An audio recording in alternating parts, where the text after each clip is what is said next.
T20 world cup లో భాగంగా ఐర్లాండ్తో జరిగిన మొదటి మ్యాచ్లో మన టీమిండియా ఘన విజయం సాధించింది. బౌలింగ్ అనుకూలిస్తున్న పిచ్ మీద మన బౌలర్స్ అందరూ చాలా సమిష్టిగా రాణించి ఐర్లాండ్ టీంని చిన్న స్కోర్ ఆల్అౌట్ చేశారు. అంటే చేజింగ్ లో కెప్టెన్ రోహిత్ శర్మ మరియు రిషబ్ పంత్ వీళ్ళిద్దరూ బ్రిలియంట్ బ్యాటింగ్ చేసి మన టీమిండియాని చాలా సునాయాసంగా గెలిపించారు. సో విజయంతో అయితే మన వాళ్ళు వరల్డ్ కప్ లో బోని కొట్టారు. మోస్ట్ ఇంపార్టెంట్లీ మన వాళ్ళు ఈ మ్యాచ్ లో తీసుకున్న నిర్ణయాలు చూస్తే మాత్రం నో మోర్ కన్జర్వేటివ్ క్రికెట్. మన వాళ్ళైతే నిజంగా రిస్క్ తీసుకోవడం మొదలు పెట్టారు. ప్లేయర్ రిప్యుటేషన్ బేస్ చేసుకుని కాకుండా మన టీంకి ఎవరైతే అవసరం అవుతారో వాళ్ళని మాత్రమే టీంలోకి తీసుకుంటున్నారు. సో రియల్లీ మన టీం యొక్క సెలక్షన్లో చాలా మార్పు కనిపిస్తుంది. ఒకప్పుడు ఒక పేస్ బౌలింగ్ ఆల్రౌండర్, ఒక స్పిన్ బౌలింగ్ ఆల్రౌండర్ ఉంటే చాలా ఎక్కువ అనుకునే వాళ్ళం. కానీ ఇప్పుడు పరిస్థితి కంప్లీట్గా రివర్స్ అయ్యింది. మన వాళ్ళు ఇద్దరు పేస్ బౌలింగ్ ఆల్రౌండర్స్ అండ్ ఇద్దరు స్పిన్ బౌలింగ్ ఆల్రౌండర్స్తో వెళ్తున్నారు. దీంతో మన టీం ఒక్కసారిగా కంప్లీట్లీ ఒక ఆల్రౌండ్ టీమ్గా కనిపిస్తుంది. ఎస్పెషల్లీ మన పేస్ బౌలింగ్ స్ట్రెంత్ అనేది అమాంతం పెరిగిపోయింది. సో ఈ వరల్డ్ కప్ స్టార్ట్ కాకముందు మన పేస్ బౌలింగ్ కాస్త వీక్గా ఉందనుకున్నాం. కానీ ఇప్పుడు మాత్రం మన వాళ్ళ పేస్ బౌలింగ్ని స్ట్రెంత్గా మార్చుకుంటున్నారు.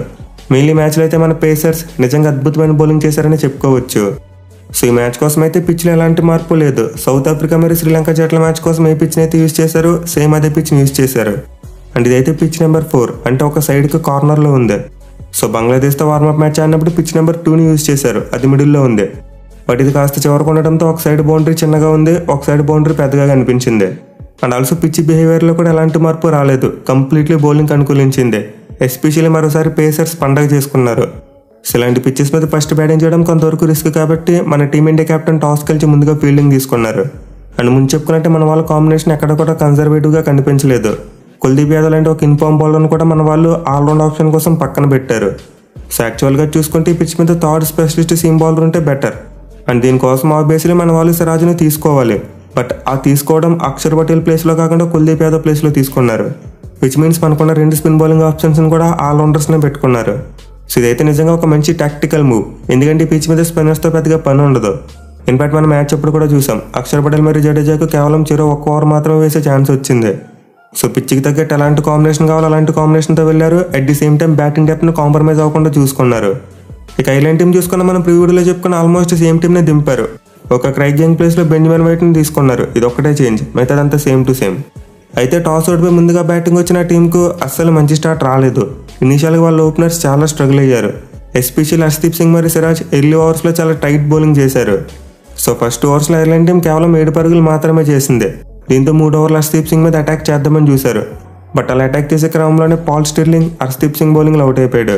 అండ్ దెన్ అదే ఓవర్లో చివరి బాల్ హర్షదీప్ సింగ్ ఒక మైండ్ బ్లోయింగ్ డెలివరీతో బల్బెరీని క్లీన్ బౌల్ చేశాడు. సో ఐర్లాండ్ టీం అయితే ఒక ఓవర్లో 2 వికెట్లు కోల్పోయింది. అంటే ఇలా కోల్పోయిన తర్వాత వాళ్ళు ఎక్కడ కూడా రికవర్ కాలేకపోయారు.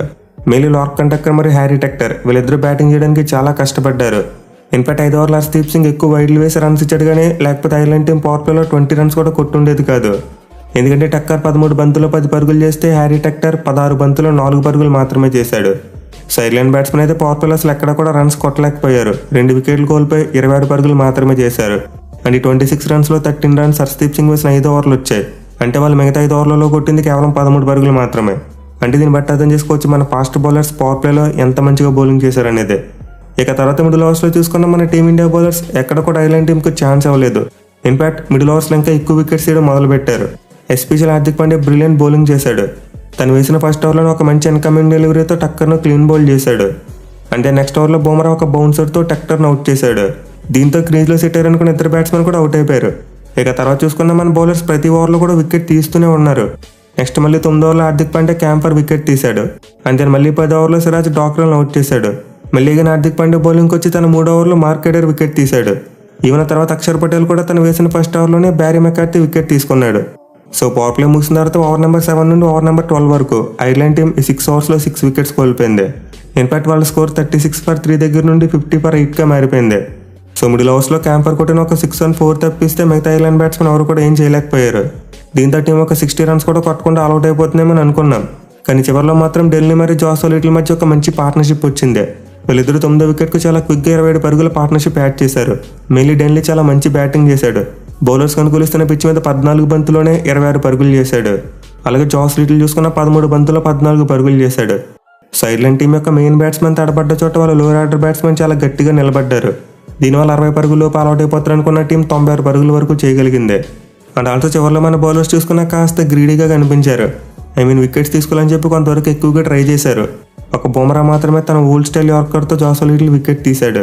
కానీ హార్దిక్ చూసుకుని హర్షదీప్ సింగ్ చూసుకుని కొంతవరకు ఫ్యాన్సీగా ట్రై చేసి రన్స్కి వెళ్లారు. బట్ ఎనిమిది చివరిలో చూసుకుంటే మాత్రం ఐర్లాండ్ టీం అనవసరంగా రన్అట్ రూపంలో వికెట్ కోల్పోయారు. మెయిన్లీ ఢిల్లీ ఒక ఎండ్లో చాలా మంచిగా బ్యాటింగ్ చేస్తున్నాడు అండ్ ఐర్లాండ్ టీంకి ఇంకా 4 అవర్స్ ఉన్నాయి. సో అది కనుక చివరి వరకు ఆడుంటే ఖచ్చితంగా 120 స్కోర్ అయినా వచ్చిండేదే. బట్ అనవసరంగా స్ట్రైక్ కోసం 2 రన్ లేని చోట 2 రన్కి యత్నించి తన వికెట్ని కోల్పోయాడు రన్అట్ రూపంలో. దీంతో ఐర్లాండ్ టీం 16 ఓవర్స్లోనే 96 పరుగులకు ఆల్అౌట్ అయిపోయింది. సో మన బౌలర్స్ అయితే నిజంగా అందరూ కూడా మంచి కలిసికట్టుగా బౌలింగ్ చేశారు. మెయిన్లీ బుమ్రా చూసుకుంటే ది టాప్ బౌలర్. అతను ఒక మీడియం ఓవర్ వేయడంతో పాటు 3 ఓవర్స్లో కేవలం 6 పరుగులు మాత్రమే ఇచ్చి 2 వికెట్స్ తీసుకున్నాడు. మెయిన్లీ కాస్త డేంజరస్గా మారుతున్న ఢిల్లీ మరియు లిటిల్ పార్ట్నర్షిప్ను అతనే బ్రేక్ చేశాడు. ఇన్ఫాక్ట్ అతని బౌలింగ్ పెర్ఫార్మెన్స్కి గాను ఈ మ్యాచ్లో బుమ్రాకే player of the match award కూడా దక్కింది. ఇక అతనితో పాటు సిరాజ్ కూడా ఎక్సలెంట్గా బౌలింగ్ చేశాడు. 3 ఓవర్స్లో 13 రన్స్ మాత్రమే ఇచ్చి 1 వికెట్ తీసుకున్నాడు. అండ్ హార్దిక్ పాండ్యా చూసుకున్న హర్షదీప్ సింగ్ చూసుకున్నా వీళ్ళిద్దరు కూడా బ్రిలియంట్గా బౌలింగ్ చేశారు. మెయిన్లీ హార్దిక్ పాండ్యా తను వేసిన ఫస్ట్ ఓవర్స్లో ఒక జెన్యూన్ పేస్ బౌలర్లో బౌలింగ్ చేశాడు. సో హార్దిక్ అయితే ఓవరాల్గా 4 ఓవర్స్లో 27 రన్స్ ఇచ్చి 3 వికెట్స్ తీసుకున్నాడు.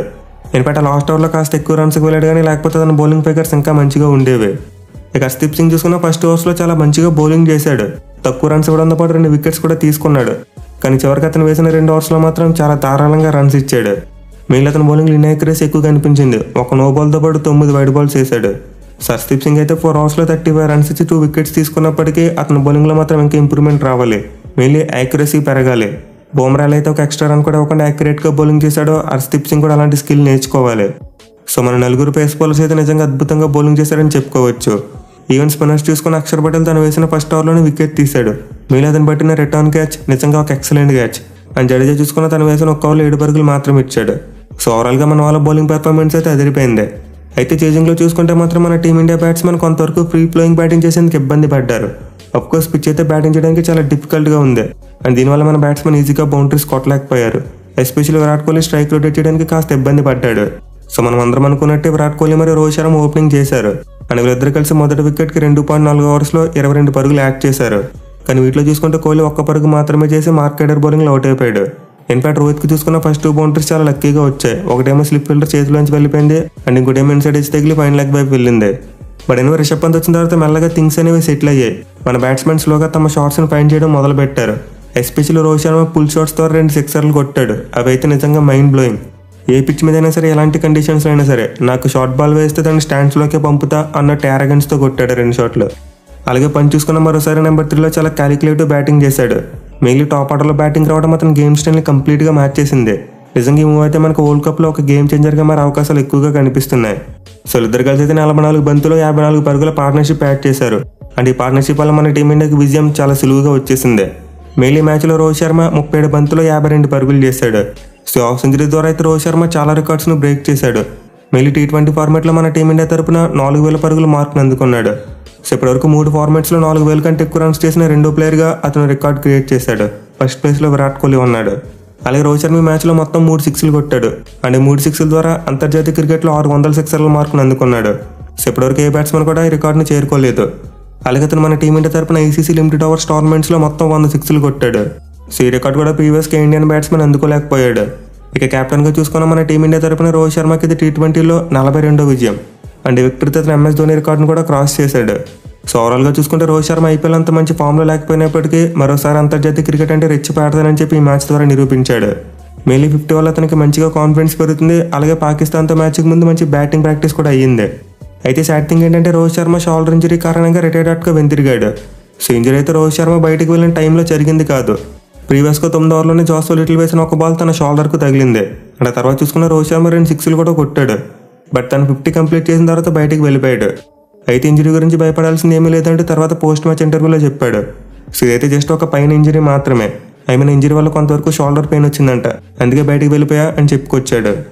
ఇన్వా రౌండ్ అయిపోయిన రిషబ్ పంత్ గేమ్ని చాలా చక్కగా ఫినిష్ చేశాడు. మెయిన్ అతను కొట్టిన విన్నింగ్ షాట్ అయితే మైండ్ బ్లోయింగ్. ఒక రివర్స్ స్కూప్ షాట్ ద్వారా సిక్సర్ కొట్టి గేమ్ని ఫినిష్ చేశాడు. అండ్ ఓవరాల్గా చూసుకునే మ్యాచ్లో 26 బంతులు 36 పరుగులు చేశాడు. సో సూర్యకుమార్ యాదవ్ ఒక 6తో మ్యాచ్ని ఫినిష్ చేద్దాం అనుకున్నాడు, బట్ పని అవ్వలేదు. కానీ పంత్ అది చేసి చూపించాడు. దీంతో మన టీమిండియా 12.2 ఓవర్స్లోనే ఐర్లాండ్ టీం సెట్ చేసిన టార్గెట్ను 2 వికెట్లు మాత్రమే కోల్పోయి చేశారు. సో ఓవరాల్గా చూసుకుంటే యాజ్ ఎ టీమ్గా మన వాళ్ళకి ఇది చాలా మంచి విజయం. అండ్ ఈ మ్యాచ్ ద్వారా మన వాళ్ళు ఏదైనా ఇంప్రూవ్ చేసుకోవాల్సింది ఉందా అంటే అది ఫీల్డింగ్ మాత్రమే. మెయిన్లీ క్యాచెస్ విషయంలో కొన్ని ఆఫ్ ఛాన్సెస్ మిస్ చేశారు. అలాగే రన్అట్స్ కూడా మిస్ అయ్యాయి. సో మన వాళ్ళు కనుక ఫీల్డింగ్ ఇంకా ఎక్కువగా ఇంప్రూవ్ చేసుకోగలిగితే డెఫినెట్లీ మన ఒక ఛాంపియన్ సైడ్లో తయారవుతుంది. చూడాలి మరి నెక్స్ట్ పాకిస్తాన్తో మ్యాచ్లో మన వాళ్ళు ఇదే ఫామ్ను కొనసాగిస్తారా లేదా అనేది.